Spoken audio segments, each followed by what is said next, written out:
When I first started in buy-to-let almost 27 years ago, the amount of rejection I've faced from several bank managers over the years, probably 100 or 155 or thereabouts, institutions, bank managers, lenders, they just didn't have a clue what I was trying to achieve. They didn't understand what buy-to-let was. They had no idea. It wasn't a word at that time. So as I approached more and more people over time, it was eventually a case of getting several no's every single time. So it was always no, no, no, don't understand, don't understand. Some of them are coming back and saying the lending criteria was, 40,000 minimum to buy a property. Whereas I was buying properties at 20 and 30,000. There was nothing wrong with them, but they were just adamant that that's what it had to be. That was their lending criteria to do anything. They also had restrictions on the number of mortgages they would give anybody individually. They also had, some of them didn't have any lending criteria at all because, as I said, they didn't realise that was a product. And it took a lot of no's to get that yes.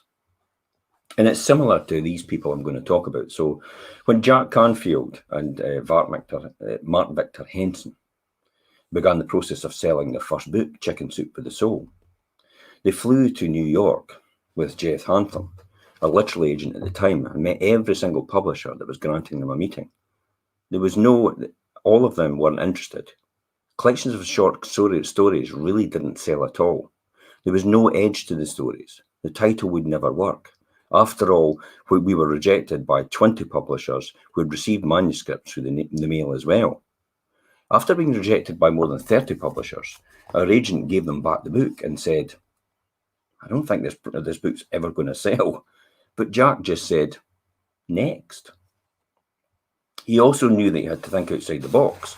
So after weeks of racking their brains, they had an idea it'd possibly work. They printed up a promissory note form, and they actually sent it around at their seminars, and they got people to sign up to agree to buy a copy of their book at the seminars and write their name and address and number. So they pledged to buy it before it had actually even been printed. And over a period of months, they actually asked all these people. They eventually got about 20,000 people to commit to buying the book in the beginning. So the following spring, Mark and Jack attended American Booksellers Association in California, walked booth by booth, and they talked to any publisher that was really going to listen to them. Even copies of our signed pledges didn't demonstrate to them that they were actually going to get the book sold. But again and again, they just said next. At the end of the second very long day, they gave a copy of the first 30 stories of the book to Peter Vesco and Gary Sadler, correspondents of Health Communications Incorporated, a struggling publisher specialising in addiction recovery books, who would agree to take it home and look over it.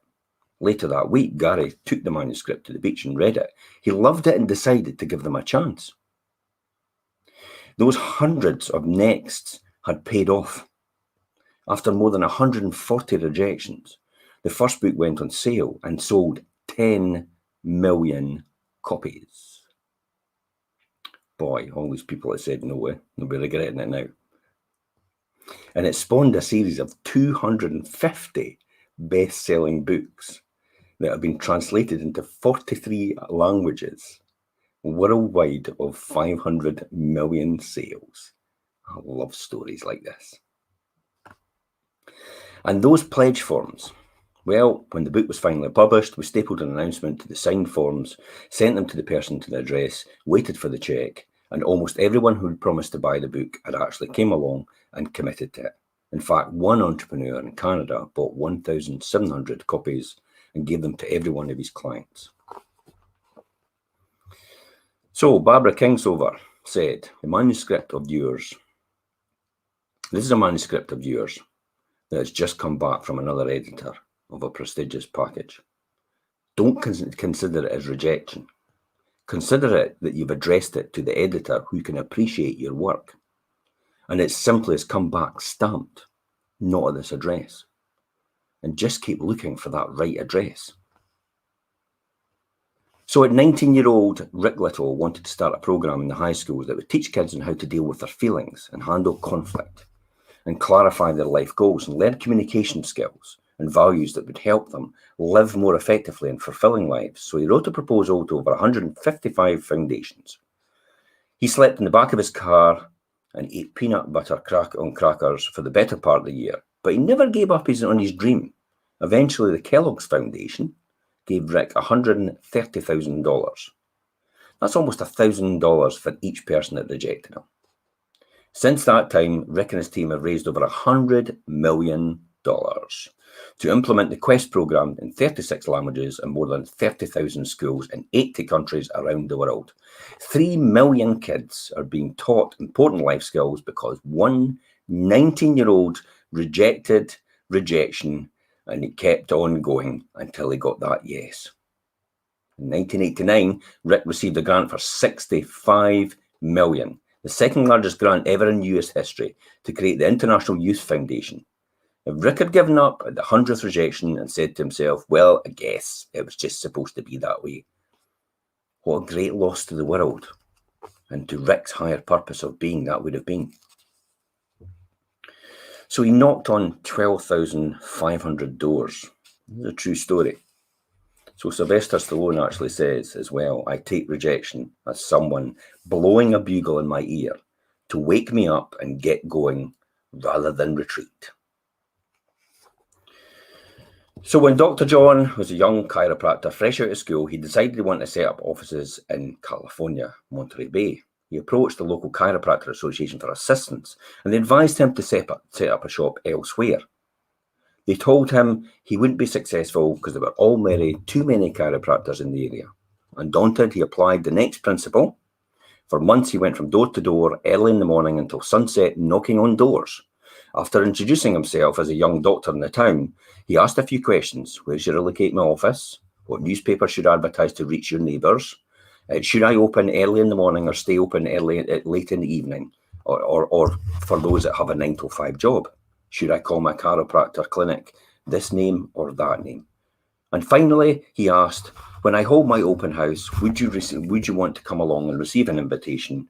Most people said yes. They wrote down their names, addresses, and continued he continued with that day after day, month after month. And by the time he was done, he had knocked on over 12,500 doors and talked to over 6,500 people. Hey, he got lots of no's, and he got a lot of nobody homes. He even got trapped on one porch, cornered by a pit bull, for the whole afternoon. But he also received enough yeses. During the first month in practice, he saw 233 new patients and earned an income of over $72,000 in an area that didn't need a chiropractor.